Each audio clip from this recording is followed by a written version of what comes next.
Recording studio Saharsa.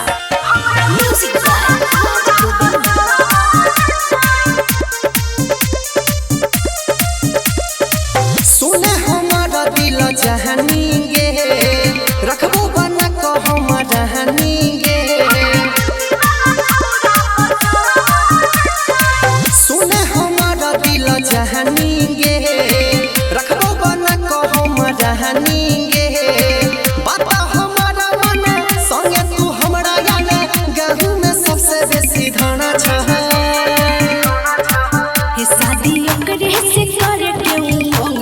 अच्छा हमरा जुल्फी वाला छौरा पसंद छै। शादी ओकरे से करे के उमंग छै।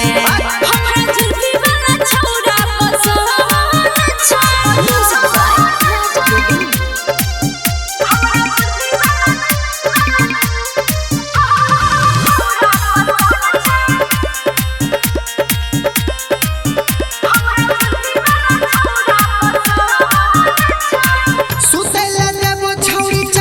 पलंग गे छिए हम अपना इलाका के दबंग गे। हमरा रंग छौरा ये नन तू बाजे रे।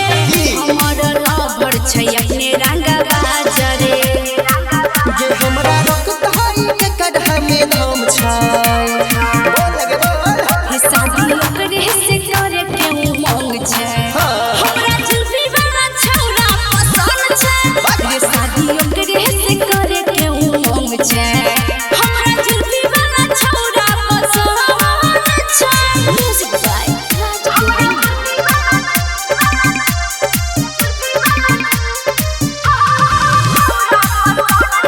Radhika recording studio Saharsa.